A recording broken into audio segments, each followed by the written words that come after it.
ایک دن میری ہیرا منڈی کی ساجدہ بائی سے ملاقات ہوئی۔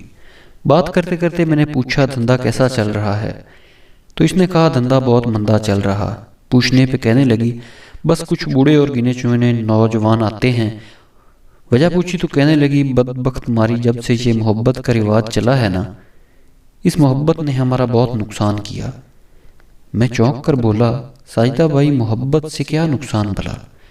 تو کہنے لگی سیدھی بات ہے قاسم بھائی، خوبصورت سی لڑکی دیکھو، پڑھی لکھی سمارٹ سی، پھر اس کے پیچھے بھاگو، کچھ 4-8 دن کی جدوجہد کے بعد اس کو محبت کا اظہار کرو، پھر آہستہ آہستہ اس پھول کو اپنے ہوس بھرے پیار کا یقین دلاؤ، پھر کچھ قسمیں کھاؤ اور پھر ساتھ رہنے کے کچھ وعدے کرو اور معصوم سی لڑکی کو اپنے پیار کے جال میں پھانس لو۔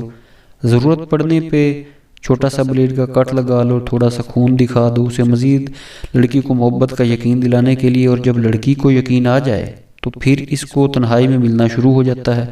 جب کبھی لڑکی کہہ دے سب ٹھیک نہیں تو آرام سے کہہ دو جان شادی کے بعد بھی تو یہ سب کرنا ہے، تو کیا پریشانی، اور خوب مزے اڑائے جاتے ہیں، محبت کے نام پر نوچ لیا جاتا ہے ایک پھول کو چند قسموں اور کچھ وعدوں پہ، اور دل بھر جائے تو کوئی مجبوری بتا کر جان چھڑا لیتے ہیں۔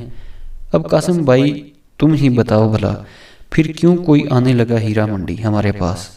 بس چند وعدے، کچھ قسمیں، محبت کے دعوے اور ایک نئی لڑکی آپ کے بستر پہ۔